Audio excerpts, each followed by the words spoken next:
Assalamualaikum warahmatullahi wabarakatuh. Saya Daniel Priyadi ingin menjelaskan atau mempresentasikan tentang ragam pendekatan sastra berdasarkan teori. Yang pertama ada pendekatan objektif, yang kedua ada pendekatan ekspresif, yang ketiga ada pendekatan mimetik, yang keempat ada pendekatan pragmatik reseptif, yang kelima ada pendekatan struktural, yang keenam ada pendekatan semiotik, yang ketujuh ada pendekatan sosiologi sastra, yang kedelapan ada pendekatan resepsi sastra, yang kesembilan ada pendekatan psikologi sastra, dan yang kesepuluh pendekatan moral. Yang pertama saya akan menjelaskan tentang pendekatan objektif.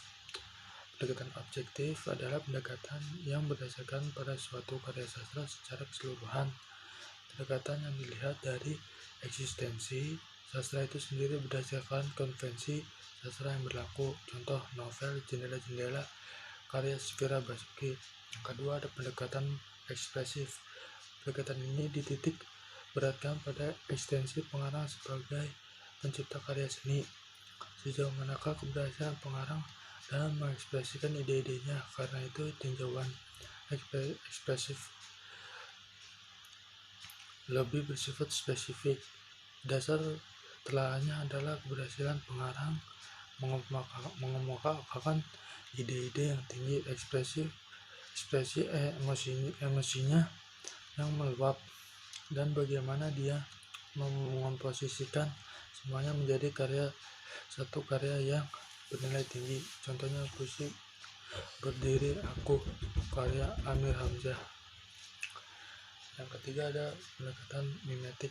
Pendekatan ini bertolak dari pemikiran bahwa karya sastra merupakan refleksi kehidupan nyata. Refleksi ini terwujud berkat tiruan dan gabungan imajinasi pengarang terhadap realitas kehidupan atau realitas alam. Hal tersebut berdasarkan pandangan bahwa apa yang diungkapkan pengarang dalam karyanya pastilah merupakan refleksi atau potret kehidupan atau alam yang dilihatnya. Contohnya adalah puisi Senja di Pelabuhan Kecil karya Khairil Anwar. Yang keempat ada pendekatan pragmatik reseptif. Pendekatan ini bertolak dari pemikiran bahwa karya sastra merupakan refleksi kehidupan nyata. Refleksi ini terwujud berkat tiruan dan gabungan imajinasi pengarang terhadap realitas kehidupan atau realitas alam. Hal tersebut didasarkan pandangan bahwa apa yang diungkapkan pengarang dalam karyanya pastilah merupakan refleksi atau potret kehidupan atau alam yang dilihatnya. Contoh novel Ayat-Ayat Cinta. Kelima ada pendekatan struktural. Pendekatan yang memandang atau memahami karya sastra dari segi struktur itu sendiri.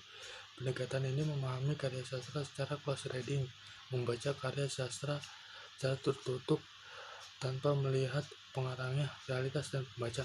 Pendekatan struktural bertujuan membongkar dan memaparkan secermat, seteliti, semendeliti, dan semendalam mungkin keterkaitan dan keterjalinan semua unsur dan aspek karya sastra yang bersama-sama menghasilkan makna menyeluruh. Contoh menganalisis cerpen. Yang keenam ada pendekatan semiotik. Tanda terdiri dari dua aspek, yaitu penanda, hal yang menandai sesuatu, tanda referen yang diacu atau dituju oleh tanda tertentu. Bahasa dan sastra merupakan sistem tanda. Bahasa sebagai sistem tanda tingkat pertama dan sastra merupakan sistem tanda tingkat kedua.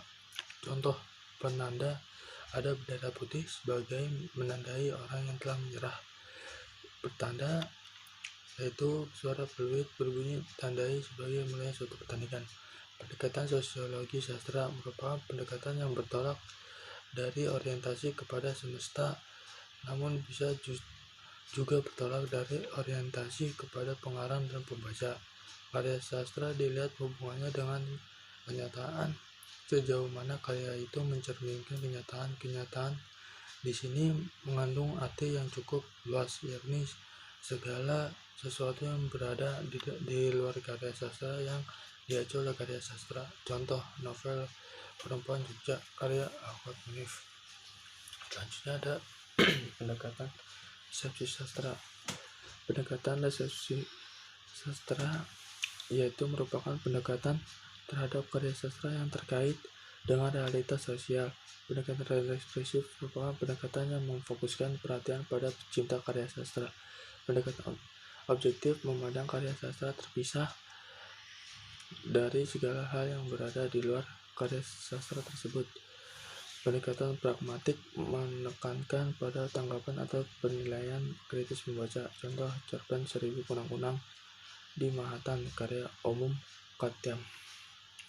Selanjutnya ada pendekatan sosiologi sastra. Perkembangan kajian sastra yang bersifat interdisipliner ialah mempertemukan ilmu sastra dengan berbagai ilmu lain seperti psikologi, sosiologi, antropologi, genre, dan sejarah. Pertemuan tersebut telah melahirkan berbagai macam pendekatan dalam kajian sastra, antara lain psikologi sastra, sosiologi sastra, antropologi sastra, kritik sastra, feminis, dan neo-historisme. Antropologi sastra di samping itu juga melahirkan sebagai kerangka teori yang dikembangkan dari hubungan antara sastra dengan berbagai disiplin tersebut, seperti psikoanalisis atau psikologi sastra, psikologi mengarang psikologi pembaca, sosiologi mengarang sosiologi pembaca, sosiologi karya sastra, juga strukturalisme genetik, sosiologi sastra, marxisme. Contohnya menganalisis novel Budaya Cleopatra karya Habibur Rahman El Shirazi. Selanjutnya ada pendekatan moral. Karya sastra dapat dibahas dan dikritik sebagai sejumlah pendekatan karya telah diuraikan sebelumnya. Karya sastra juga dapat dibahas dan dikritik dengan pendekatan moral. Sejauh manakah sebuah karya menawarkan refleksi moralitas kepada pembacanya. Yang dimaksudkan dengan moral adalah suatu norma etika, suatu konsep tentang kehidupan yang dijunjung tinggi oleh masyarakatnya. Contoh, membuang sampah pada tempatnya dan menghargai pendapat orang lain dan memberi salam ketika permisi dan membungkukkan badan sebagai dasar kesopanan dan merupakan tradisi orang Jawa zaman dahulu. Segitu saja yang dapat saya sampaikan, kurang lebih mohon maaf. Assalamualaikum warahmatullahi wabarakatuh.